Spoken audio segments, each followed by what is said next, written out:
Hello friends, welcome to A to Z English classes. This is JS Kundan Singhania. आज हम लोग 12th class के English का बुक रेनबो जो है उसका हम लोग एक पोएम पढ़ने जा रहे हैं जो फायर हिम है। फायर हिम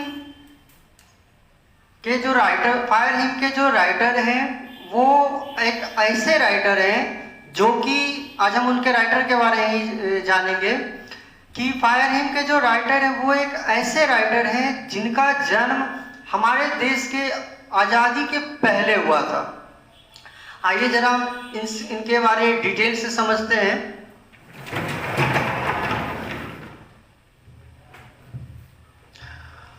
फायर हिम, ध्यान से देखेंगे इसको, फायर हिम, HYMN, इसको हिम पढ़ते हैं। फायर हिम, हिम का मतलब होता है गीत या भजन। हिम का मतलब गीत या भजन। तो किसका गीत या भजन? तो फायर का गीत या भजन, यानी कि आग का गीत। यानी ये आग का गीत, ये भजन या भजन, ये क्या चीज है? मतलब इसका क्या हुआ? तो हमारे हिंदू धर्म में आग को पूजा जाता है भगवान की तरह, है ना। हवन करते हैं हम लोग, उसको पूजते हैं। उसी तरीके से सिर्फ हिंदू धर्म में ही नहीं बल्कि अलग अलग और भी धर्मों में आग को एक भगवान के रूप में पूजते हैं, उनकी मान्यता है। तो ऐसे कौन कौन से धर्म हैं? बहुत सारे धर्म हैं, जिनमें से एक धर्म है पारसी धर्म। ये कवि जो हैं जिनके बारे में पढ़ने जा रहे हैं, ये भी एक पारसी धर्म के कवि हैं। इनका धर्म पारसी धर्म के ये थे और इनका जन्म जो है आज़ादी के पहले हुआ था, जब हमारा देश आज़ाद नहीं हुआ था तब से ही। इसके बारे में जरा आप डिटेल से समझते हैं कि फायर हिम के जो राइटर हैं वो है केकी एंड दारूवाला। इनका नाम है केकी एंड दारूवाला। बी से होता है बर्थ यानी जन्म। इनका जन्म हुआ था 1937 में, यानी कि 1937 ईस्वी में, यानी हमारे देश के आज़ाद होने से पहले। उस समय पाकिस्तान भारत सब एक ही था। उस समय पाकिस्तान नाम का कोई चीज़ नहीं था, सिर्फ भारत, है ना। भारत पूरे हिंदुस्तान के नाम से हम जानते थे। इनका पूरा नाम जो है वो है केकी नसरवांजी। देखिए इंग्लिश में और हिंदी में बोल सकते हैं नसरवांजी। तो केकी नसरवांजी दारूवाला इनका पूरा नाम है। He was born in Lahore in 1937 before the partition of India। वह भारत के, पार्टीशन का मतलब होता है विभाजन, तो वह भारत के विभाजन के पहले 1937 ईस्वी में लाहौर में जन्म हुआ था। यानी उनका, यहाँ उनका बोलेंगे, बोल सकते हैं इसको क्या कि उनका जन्म, किनका जन्म? तो केकी एन दारूवाला का जन्म, शॉर्ट फॉर्म में केकी एन दारूवाला। केकी एन दारूवाला का जन्म 1937 ईस्वी में हुआ था। कब? जब भारत का विभाजन भी नहीं हुआ था तब, यानी उसके पहले। कहाँ पे? लाहौर में। और उस समय लाहौर भारत का ही एक अंग था, है ना। तो इसलिए ये एक इंडियन रहे। बाद में, और इनके पिता जो थे एक प्रोफेसर थे। बाद में ये चले आए थे उत्तर प्रदेश, है ना, वहाँ पे फ्री पढ़ाई किए हैं। और आगे जरा समझते हैं, ये एक कवि ही नहीं बल्कि समझते हैं जरा, he is an Indian Parsi poet. वह एक भारतीय पारसी कवि हैं। यहाँ इज लिखा हुआ है, इसका मतलब क्या है कि ये जब बुक में इंक्लूड किया गया था इनका कविता, इनका पोएम, तो उस समय ये जीवित थे। और आज भी लगता है ये जीवित ही हैं, क्योंकि इनका मैं लास्ट इंटरव्यू 2018 यानी 2018 में मैं इनका इंटरव्यू देखा हूँ। तो आई होप कि ये अभी भी जीवित होंगे। अगर जीवित है तो और दीर्घायु हो, ऐसा हम कामना करते हैं। He is an Indian Parsi poet.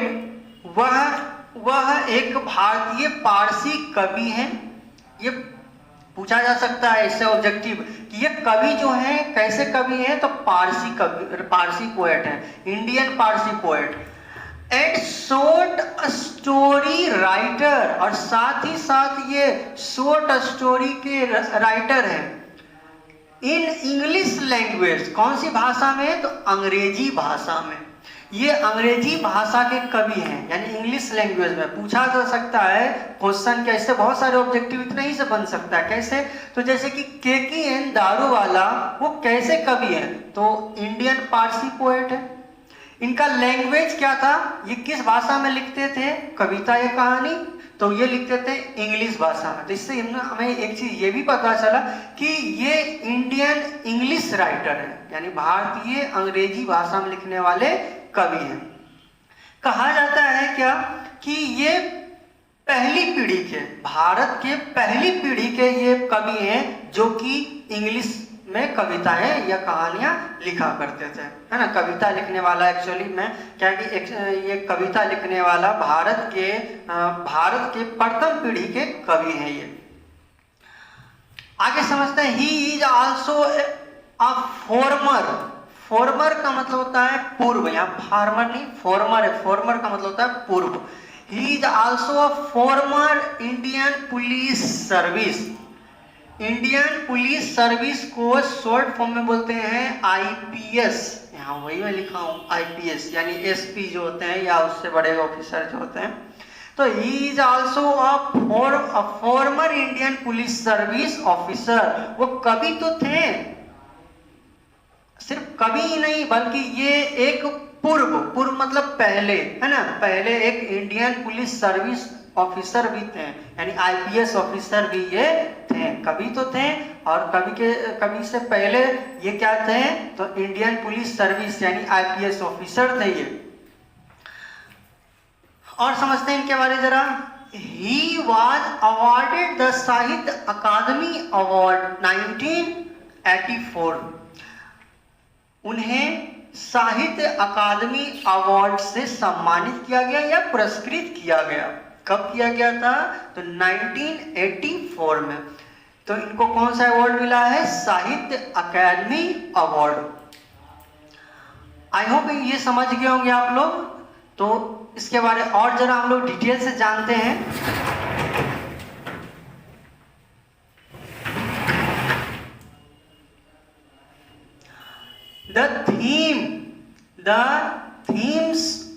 The themes of his poetry are love, death, domination, cynicism, plight of human society and violence। मतलब क्या होता है? पहले हिंदी जरा समझते हैं। थीम्स का मतलब होता है विषय या धुन। The themes of his poetry, उनकी कविताओं का विषय या धुन। यानी ये कवि KKN दारूवाला जो कविता लिखते थे, इन कविता का मुख्य विषय क्या होता था? तो इन कविताओं का मुख्य विषय होता था लव, यानी प्यार से संबंधित, या डेथ, मृत्यु से संबंधित, या डोमिनेशन मतलब वर्चस्व या शासन से संबंधित, या सिनिसिज्म मतलब निराशावाद, जो समाज में निराशावाद फैला हुआ उनसे संबंधित। प्लाइट ऑफ ह्यूमन सोसाइटी, तो मनुष्य के यानी मानव समाज के प्लाइट यानी दुर्दशा, मानव समाज का जो आज दुर्दशा हो गया है इस तरीके का, उससे संबंधित होता था इनकी कविताएं। एंड वायलेंस, और वायलेंस से संबंधित यानी हिंसा से संबंधित होते थे इनके कविताएं। His important works, उनका महत्वपूर्ण कार्य। आखिर ये कौन कौन से काम किए हैं जिनके लिए हम इनको याद करते हैं, इनको जानते हैं? तो His important works, इनका महत्वपूर्ण काम जो है वो है अंडर ओरियन। ओरियन का हिंदी होता है सप्तर्णी। सप्तर्णी मतलब क्या होता है? ये एक नक्षत्र है, आकाशीय पे ग्रह नक्षत्र जो होता है वो है, इसका मतलब ओरियन का मतलब सप्तर्णी होता है। अंडर ओरियन ये प्रकाशित हुआ था 1970 में, यानी 1970 में। अपैरिशन इन अप्रैल। अपैरिशन का मतलब होता है प्रेत या प्रेतात्मा। ये 1971 में प्रकाशित हुआ था। एंड क्रॉसिंग ऑफ रिवर्स, ये 1976 में प्रकाशित हुआ था।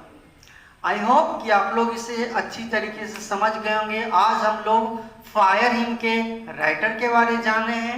नेक्स्ट वीडियो में हम इस पोयम का बिल्कुल एक्सप्लेनेशन समझेंगे डिटेल से, हर एक लाइन का।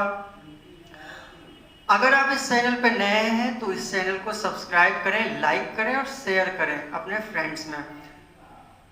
जय हिंद।